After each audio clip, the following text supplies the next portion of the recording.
శ్రీ గురుభ్యో నమః. ఓం శ్రీ మాత్రే నమః. ఓం నమో నారాయణాయ. కూర్చున్న స్థితిలో ఉన్న శ్రీనివాసుడిని చూసారా ఎప్పుడైనా? ముసలితనం కారణంగా తన వద్దకు రాలేని ఒక భక్తుడి కోసం కలియుగ ప్రత్యక్ష దైవమైన శ్రీనివాసుడు తనంతట తానే కోటకే తరలి వెళ్ళారు. స్వయంభూగా యోగముద్రలో వెలసి ఆ భక్తుని కోరికను తీర్చారు. ఆయన ఎవరో కాదు, తిరుమలలో వెలసిన శ్రీనివాసుడు. ఆ భక్తుడెవరో తెలుసా?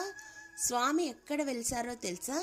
ఎల్లప్పుడూ నిలువెత్తు రూపంలో కనిపించే ఆ శ్రీనివాసుడు యోగముద్రలో అంటే సుఖాసీనుడై ఉన్న క్షేత్రం ఏమిటి తదితర వివరాలన్నీ మీకోసమే. కలియుగ దైవం శ్రీనివాసునికి పిల్లనిచ్చి పెళ్లి చేసిన ఆకాశరాజుకు స్వయాన సోదరుడే ఈ తొండమాన్ చక్రవర్తి. శ్రీవారికి గొప్ప భక్తుడైన ఈ తొండమానుడు అగస్త్యాశ్రమంలో సేద తీరుతున్న శ్రీనివాసుని దర్శించుకుంటారు. శ్రీనివాసుని ఆదేశాలను అనుసరించి తొండమానుడు విశ్వకర్మ సహాయంతో సప్తగిరులపై శ్రీనివాసుని ఆలయ నిర్మాణాన్ని పూర్తి చేస్తారు. రత్న ఖచ్చితమైన సువర్ణ కలశాలతో ప్రకాశించే విమానాన్ని నిర్మించి దాని చుట్టూ 3 ప్రాకారాలతో 3 ప్రదక్షిణలు మార్గాలు, 3 మంటపాలను, వంటశాలలను, బంగారు బావిని నిర్మిస్తాడు.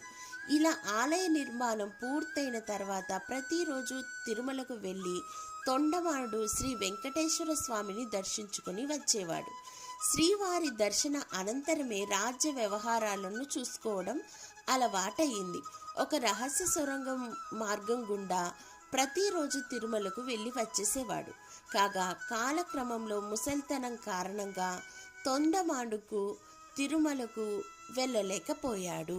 దీంతో జీవితం చరమాంకంలో ఉన్నదని, అందువల్ల తిరుమలకు రాలేకపోతున్నానని మొరపెట్టుకుంటాడు.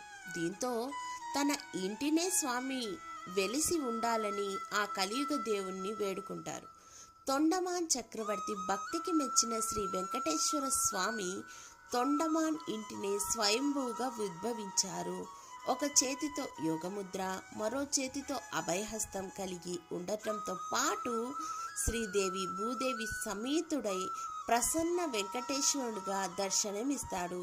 చాలా చోట్ల శ్రీవారు నిల్చున్న స్థితిలో కనిపిస్తే ఇక్కడ మాత్రం కూర్చున్న స్థితిలో దర్శనమిస్తాడు.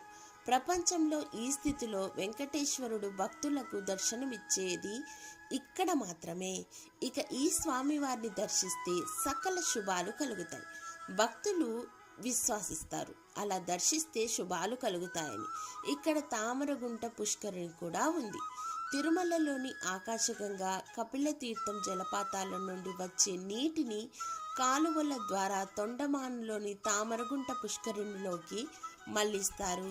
ఈ జలాలతోనే స్వామివారికి నిత్య అభిషేకాలనేటివి చేస్తారు. ఈ క్షేత్రం తిరుపతికి 30 కిలోమీటర్ల దూరంలో, శ్రీకాళహస్తి పట్టణానికి 7 కిలోమీటర్ల దూరంలో ఈ తొండమాను గ్రామం అనేది ఉంది. ఇక్కడ చేరుకోవడానికి తిరుపతి, శ్రీకాళహస్తి నుంచి ప్రతి అరగంటకు ఒక బస్సు అందుబాటులోనే ఉంది. ధన్యవాదములు.